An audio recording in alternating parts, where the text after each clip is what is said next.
হয়ে গেছে ডিম চিচিঙ্গে ভাজি। এইভাবে আপনারাও ভেজে খেয়ে দেখুন, খেতে সত্যি খুব দারুণ লাগে, অনেক ভাত খাওয়া যায়। এখানে এটা ভাত কিংবা রুটি দিয়েও খাওয়া যায়। কেমন হলো রেসিপিটা লাইক কমেন্ট করে চ্যানেলটিকে সাবস্ক্রাইব করে পাশে থাকবেন। ভালো থাকবেন। আজ দেখাবো একটি ডিম দিয়ে আর এই চিচিঙ্গে দিয়ে দারুণ মজাদার একটা রেসিপি। তাহলে দেখতে থাকুন পুরো ভিডিওটা। কড়াইতে তেল দিয়ে দিয়েছি, এই ডিম দুটো ভেজে নেব। দিয়ে দেবো একটু লবণ। এই ডিমটা ঝুরঝুরে করে ভাজা হয়ে গেছে, এগুলো তুলে নেব। দিয়ে দেবো দুটো কালো জিরে, দিয়ে দেবো দুটো রসুন কুচি।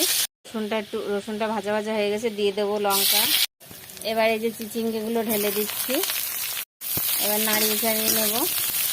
লবণ দিয়ে দেবো, হলুদ করে নেব। এবার ভাজা ভাজা হয়ে গেছে, দিয়ে দেবো ডিম ভাজাগুলো।